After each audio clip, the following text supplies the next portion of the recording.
ನಮಸ್ಕಾರ. ನನ್ನ ಹೆಸರು AT ನಾಗರಾಜ, ನೇರ ಮಾರುಕಟ್ಟೆಯ ಪ್ರತಿನಿಧಿ ಮತ್ತು ವ್ಯಕ್ತಿತ್ವ ವಿಕಸನ ತರಬೇತಿಗಾರ. ಇವತ್ತು ಅಧ್ಯಯನದಲ್ಲಿ ಏಕಾಗ್ರತೆ ವಿಷಯದ ಮುಂದುವರೆದ ಭಾಗವನ್ನು ನೋಡೋಣ. ಅಧ್ಯಯನದಲ್ಲಿ ಏಕಾಗ್ರತೆಯನ್ನು ತಂದುಕೊಳ್ಳಲು ಇನ್ನೊಂದು ಬಹು ಮುಖ್ಯ ಉಪಾಯವೇನೆಂದರೆ ಪಠ್ಯ ವಿಷಯವನ್ನು ಚೆನ್ನಾಗಿ ಸ್ಪಷ್ಟವಾಗಿ ಅರ್ಥ ಮಾಡಿಕೊಂಡು ಮುಂದೆ ಸಾಗುವುದು.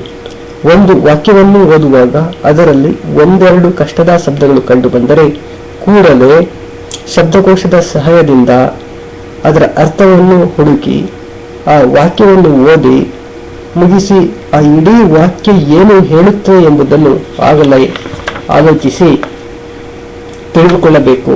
ಹೀಗೆ ಒಂದು ಪ್ಯಾರ ಓದಿ ಮುಗಿಸಿದಾಗ ಆ ಇಡೀ ಪ್ಯಾರ ಯಾವ ಅಂಶವನ್ನು ತಿಳಿಸಿತು ಎಂಬುದನ್ನು ಈಗಾಗಲೇ ಮನಸ್ಸಿಗೆ ತಂದುಕೊಳ್ಳಬೇಕು.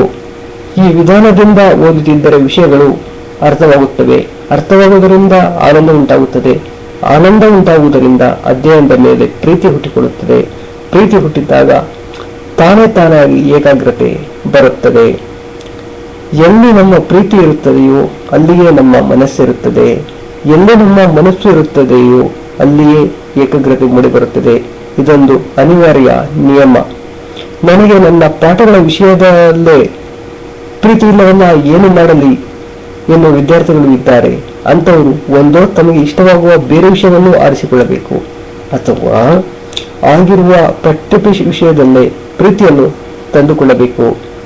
ಮನಸ್ಸಿನ ಏಕಾಗ್ರತೆಗೆ ಅಭ್ಯಾಸ ಬಲವೇ ಕಾರಣ ಎಂಬುದು ಇನ್ನೊಂದು ಬಹುಮುಖ್ಯ ಅಂಶ. ಅಭ್ಯಾಸ ಎಂದರೇನು? ಪುನಃ ಮಾಡುವ ಪ್ರಯತ್ನ.